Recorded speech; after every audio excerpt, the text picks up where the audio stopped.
wanted to start off with you, Jason.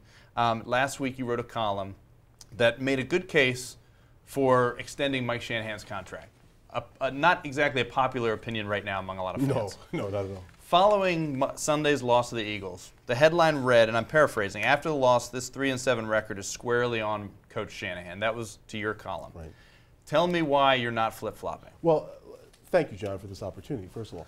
Now, after Redskins games, I write a thing called the takeaway, which is not a column, it's an analysis of the game. The NFL editor, Keith McMillan, emailed me to say, hey, look, Matt Vita, our sports editor, would like one of you guys, meaning myself or Thomas Boswell, to take a look at where the roster is at in relation to when Shanahan started and where it's at now. So I did that.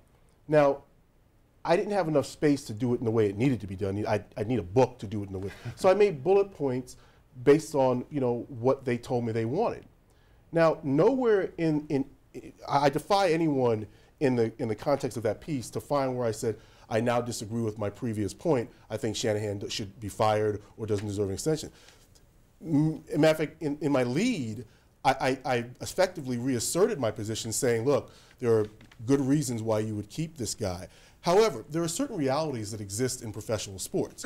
And one reality is, if you lose 8 straight games and look like you didn't show up, a coach in his 4th year most likely is not going to get a 5th year, let alone an extension. So the only point I was making in the context of the piece is, look, here's where the roster is at in a bullet thumbnail type way. But my position is still my position for this reason. The broader issues that are involved with whether you bring Shanahan back or you fire him do not change game to game.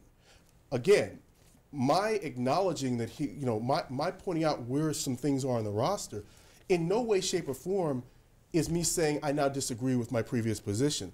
The broader points on why I think this guy needs to be brought back with at least with a year extension remain in effect. You can disagree with that, but one thing I have not done is flip-flop.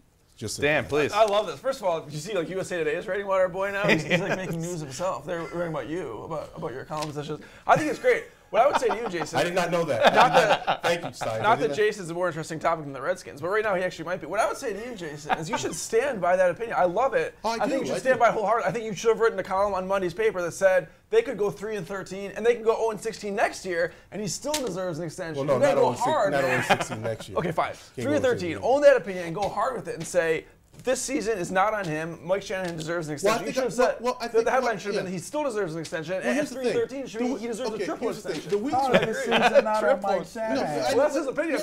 No, wait, see, again, my opinion getting switched. Shanahan obviously has a couple building what's happening. Mike. Sure. Calm down, Mike. Okay. Calm down, Mike. Shanahan, and so the guy from USA thought I flip-flopped on this? Yeah. Okay, well, once again. So to your, but you do know that's why I got in the media is because of all of the misrepresentations of what a person says as to how they are reported. Yeah. So understand that, people. That's why. Let's give an extra minute for overtime here on this topic. Now a member of the media has fallen victim to the media tricks, and this is interesting to watch. The media tricks. I think the headline could have been better because I don't think. Again, what I was asked to do by my superiors in the department were do it. See, you can't but pass by the title of that column does not. That's apples and oranges. That does not reflect on him deserving an extension. Again, I totally agree with that. The interpretation should be if this team wins. How many games have they won? 3. If they only win 3 games this season, it does fall squarely on the coach. And it should, and the owner would want to keep a coach that. And that's the point that I made. I think that no matter what my position is on the broader issues, if they play like this for the rest of the season, well, the odds of Snyder keeping him are what? So 0. But you, Jason Reid, were you in charge? Even if they play like this the rest of the season, you would still give them an extension. Well, I don't have a crystal ball to see what's going to happen in the next 6 games. Okay, as of right now, my position has not changed. As of right now, my position has not changed. You still bring back Shanahan? Again, and I know we're out of time here, right. but because of the broader issues and where this organization has been, as of now, I would. Now, I don't have a crystal ball. Right. If they don't show up for the 6 games, well, then talk to me then.